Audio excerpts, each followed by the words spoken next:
Now the female Moneybag Yo, I mean Glorilla, is back again to give us a classic. And when I say a classic, I mean a hood classic. Because let me tell you, this is classic material like garbage. In general, what I like to start with is that women artists usually use their looks to get above and beyond in the music industry.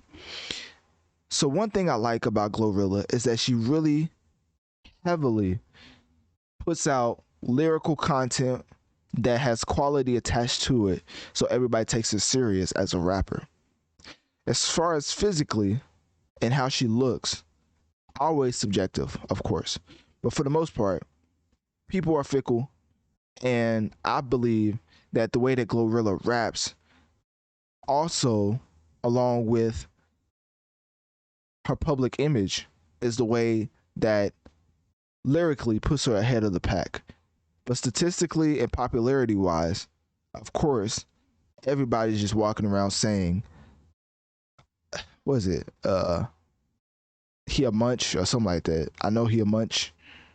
I forget how it goes. But basically, they quoting Ice Spice lyrics, and you could probably guess why. That's all I'm gonna say. So if y'all want to call me, I don't even know what would y'all call me, because it's y'all doing it, not me. I'll be champion Glorilla. Everybody else be like Ice Spice, like, oh, he a munch.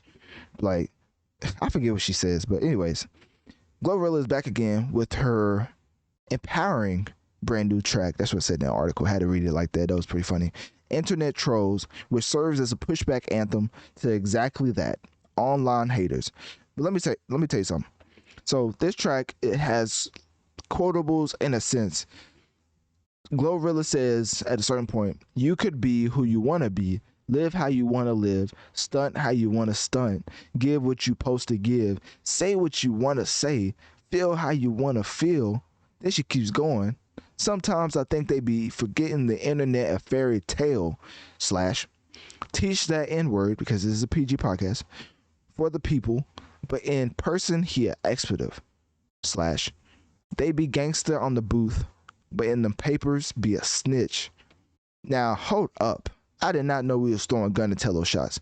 Like, honestly, if Gunna was gonna tell, then he should just switch to Gunatello on the spot, because that would have been genius marketing. Just let people know you're gonna tell before, and then snitch on everybody in the organization. But he's still trying to keep his Gunna tag, which at this point, it's over for that. Lil Baby unfollowed him. Lil Durk unfollowed him.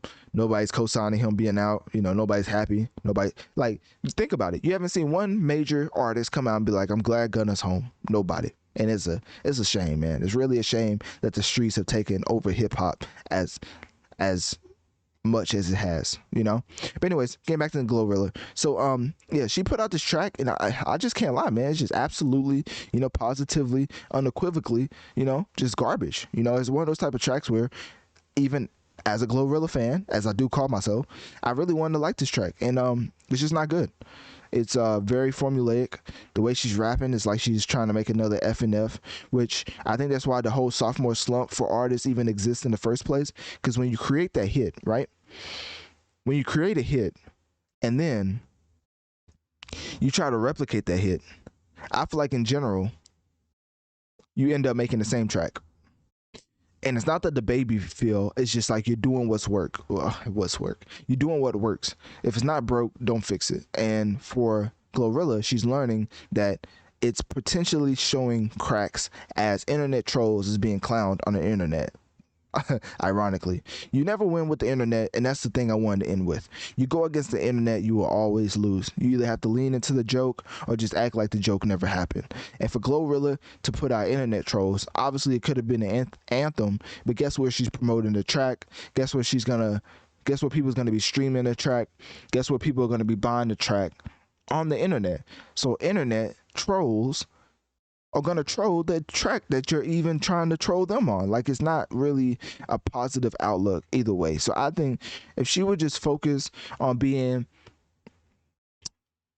the best lyrical up and coming rapper, I think she could have got off on that. I think she could have had like a Nicki Minaj feature easily, and Nicki Minaj would have hopped on the track. And because I think Cardi B already hopped on a Glorilla track, so now, I mean, if you don't know about the Cardi and Nicki beef, then you probably should at this point. But you do something with Cardi, and you're ultimately a villain for Nicki Minaj for the rest of the for your rest of your career. Honestly, I mean, just look at Lotto.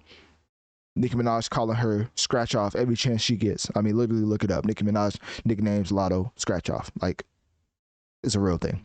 So, anyways, yeah, so you never win with the internet, and the way she's going about it, I think is not as smart as her marketing team probably thinks it is. So, anyways, Glorilla Internet Trolls is one of those type of tracks where I wanted to like it, ended up listening to it, and I think one of my ears fell off. But anyways, click my link tree in my bio. Let me know on one of my social medias. What do you think about Glorilla's track called Internet Trolls, and do you think that she can bounce back from this miss?